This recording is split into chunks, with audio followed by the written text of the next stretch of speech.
I want to introduce my principal secretary, Madime. Maybe you can even stand next to me.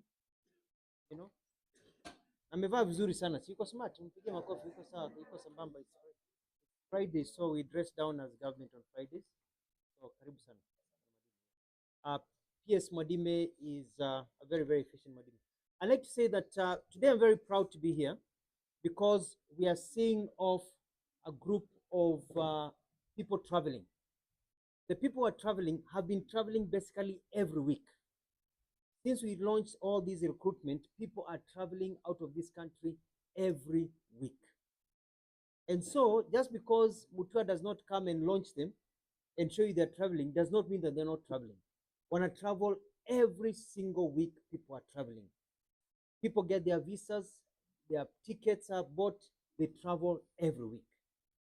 I'd like to point out a few things. One, there's the issue of people who are trafficked in East Asia. I saw some media reports saying, oh, these Kazimaju travel agencies, hapana, hiyo ni uongo. The people being trafficked to all these countries were actually hired by people either online or by travel agencies or by other people who are not registered with the Republic of Kenya. The government of Kenya does not know those people. So somebody sees an ad somewhere, instead of checking whether that person is recognized, you sign up with that person. They even have been traveling with tourist visas. All the people you see here are not traveling with tourist visas. They are traveling with employment visas. So the people who have been trafficked are either logging online or they go, and that's what we are saying. We want you to be very careful. Do not work with any agency that is not registered because you're working with a total stranger. Make it very difficult for even us to talk to them. I talked to a young man and I asked him, how did you go to Thailand? Na akasema aliongea na mtu online. How did you get there? Akalipa pesa online. Akanunua ticket online. Akaingia ndege, nikamuuliza huyu mtu mlikaa chini mkaongea? Hapana. Unaweza muona akipita kwa barabara useme ni huyu? Hapana. Ulipa na nini? Nilipa na M-Pesa, nilideposit hapo. Hiyo namba inafanya kazi? Hapana. You know what I mean? So these people have been conned, are not part of we are not part of the government program. Those are people who are being taken advantage of by people who are conning the people of Kenya, young people, because of their desperation. So it's very important to get that point across. Number two, you know, when we recruited, maybe we had a big Qatar program, which is part of this program. So the Qatar company, efficient, very nice country, Qatar with over 50,000 people. They are posting some of the people to Iraq, others to Algeria, others to various countries of the world where they have the companies. So it's a Qatar program, but it's continuing. These people here were recruited as part of that program, and they were interviewed, and you are free to talk to them.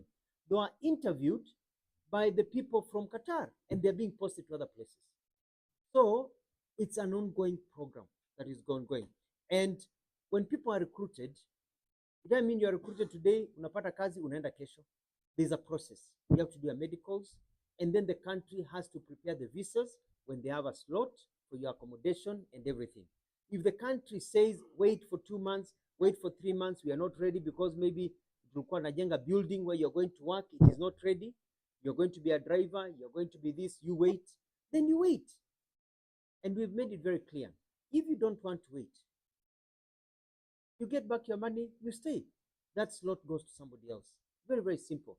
So mtu akisema we are being conned, you are only conned if you paid money to an agency and that agency has refused to refund you the money or has refused to take you to work, or wamefanya kuokora. Na hao wakora tunawafukuza sana hao. Hao wakora. And I'm working with the DPP, I'm working with the Honorable Mudavadi, we're working with the Attorney General's office, because since I got into this ministry, I realized that for the last 2 years, nobody has been prosecuted. Hardly anybody has been prosecuted. There's a slowness in prosecution, which we have discussed, and I'm going to make sure people are prosecuted. It's been a push. I started about a month ago, written letters to ensure that we see prosecutions. So these agencies, some of them have been blacklisted. We've ensured that they don't con people. but those are not part of any government project. These are people who are issuing statements and conning people. The other thing I like to talk about is that if you feel you cannot wait as a young person, you don't want to travel, ask for a refund. You get back your refund. When you get back your refund, the monies that were used for medical, because ukienda kufanya medical, umepigwa x-ray, umetolewa damu, there's a cost to somebody. That cost has already been expended. You cannot expect to change your mind and then somebody bears that cost. So that cost is minus and you get the rest of your money. That is your right. But somebody should not refuse to give you your money. So if you feel you're not patient enough to wait, we did the interviews in, was it March? October. Well, sorry, March is, we did interviews in October. Watu wakaanza kwenda November, December, si ndio? They have been traveling. These ones have been patient and others are still traveling. We have more people going next week. We have more people going the next 2 weeks. People will continue traveling according to when we get the visas sent to us. There was also a delay of some of the travel because some of the offer letters came with less money. Mimi kazi yangu, I don't send people into slavery. When I said the money is less, I told the agencies they renegotiate so that our people can get enough money for living. Si kweli? Yes, si mulipo pesa kidogo because other countries are taking little money. Kenyans are very skilled. So my job was to ensure that Kenyans get good money. So some of those letters were delayed. We renegotiated. Actually, the rates went up. They got better salaries. Others were negotiating so that we don't send people into slavery. It is also important to know that people travel and people are returned for various reasons. And some of the reasons are personal reasons. You've been tested here, you're okay. But you're traveling maybe 2-3 months after testing. Go to a country, they retest you, they find you're HIV positive, for example. Or they find that you have taken drugs because it shows in your blood between the time you're tested here and there. Or they find an anomaly of something you've caught a chest infection between this time and that time you're tested. And people are sent back. So when you see people are sent back, at times you don't want to tell you this person amerudishwa kwa sababu yuko HIV positive because that's their right. So some people are complaining, going to newspapers, nilienda nikarudishwa, but you know, it is because they went and they were found to be sick or to be found not to qualify for some medical reasons. And that's a reality. So hata hawe kwa hapa, pengine wengine watarudishwa because wataenda wakutikane, walikuwa wanapiga sherehe juzi kwa sababu wanasafiri, wamevuta bangi. You know, and it's showing in the blood. Ndio? Put them some pills. Amepiga sherehe, unaona? So I mean it's a reality. Unaenda na nimeshawaambia wanajua. Unapiga sherehe, unaenda unachoma unarudi. So some people go wanarudi hapa wamerudishwa, mnasema fake ati conning. They're not being conned. It's just a reality of the day of what happens with recruitment in these countries that are very strict when it comes to your health care and your reason. Others go and they're also doing document verification, and they do document verification, and some are sent back because they say there's a problem with the document. When they come back here, we're able to check the document and able to convince them that these documents are okay, and they go because that is something that is ongoing. Others are sent back because, for example, there are people who went to work as police security officers. They go there and they're sent back. They're told they don't qualify because of they went, and when they got there, their attitude was not in keeping with what they were going to do. So the employer anakwambia sorry, ndio. So ndio naambia watu, you must project the right image. So it is the right of the employer to keep the people they want. We cannot force an employer. So when you see people being returned, it is not because that they are being conned or what. No. It is because there's a problem. And there's usually a problem when people are being returned. I like also to say that it is quite telling that the young people, some young people, are actually being manipulated for personal reasons for other people, because I think this is a very successful program, a very needy program, which I'm going to take nationally. so that we can get a lot of our people to go. I will not stand by and see a program being diminished by people who are afraid that this program will succeed. Number two, I will not stand by and see any young person being conned. And they know very well that if you're being conned, and we're dealing with these issues, the PS knows, I get submissions every time. We're investigating. We get people getting their money refunded all the time. We have gotten some agencies, we've called the DCI, we've reported. We are looking forward to them being charged very, very soon, so they stop conning our people. We're in the front line of protecting the innocence of our people. Our people are suffering, you know. So we are the ones who are actually in the front line protecting them. But it's also good to say that if you're not patient, we have people here traveling to Germany, Qatar, Dubai, Iraq, Saudi Arabia. If you're not patient na unaona imekaa sana, rudi uchukue pesa yako.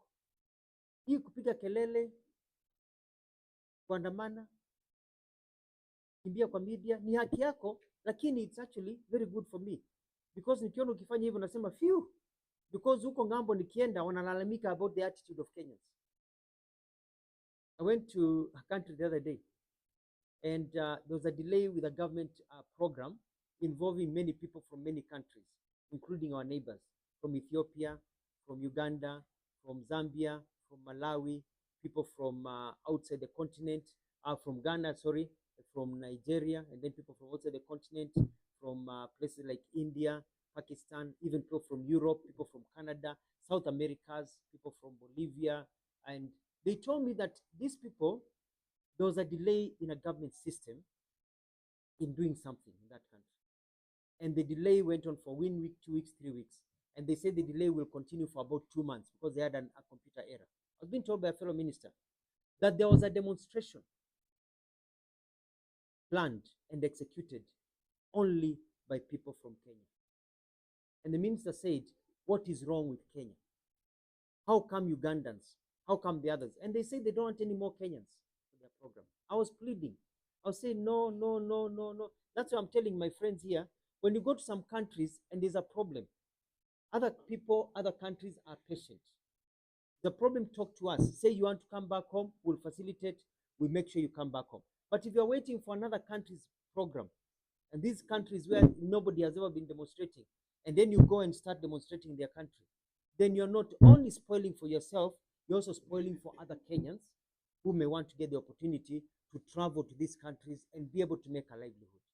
So I was joking, telling my friends here, ukiwa hiyo nchi unasikia you want to andamana sana, iko kwa damu, damu itakuandamana, get a ticket, come home, utakualau uandamane hapa Nairobi, uchome vitu, alafu kimalize urudi kwa hiyo nchi kufanyia kazi hapo. Because when you're in a foreign country, it's very different. If people from another country came to Kenya and we have given them jobs, alafu waanze kuandamana wanafunga barabara from another country, the first thing Kenyans will tell them is rudini kwenu, si ndio? You don't andamana in a country that is not yours. That is common sense. So when you go out there, you go as ambassadors of our country. There are some things that I've been seeing some media reports, and I'll be going to the Senate, and I'll be going to expose some of the allegations that have been made in the Senate. I don't want to go to the Senate when you gave evidence outside the Senate, and you didn't come back to the Senate. You should have come back I don't want to get in trouble with the Senate, because the Senate is very clear. That's why I'm not going to go into some details of some of the allegations that are being made. I'll clarify them and show actually who is sponsoring them and why they are being done, and expose some of the people who are doing some of these things. Some of these, I was told we've got passports here. People are traveling today, and they're free. My brother hapo amefungua, pengine ni kazi na practice hiyo kazi anaenda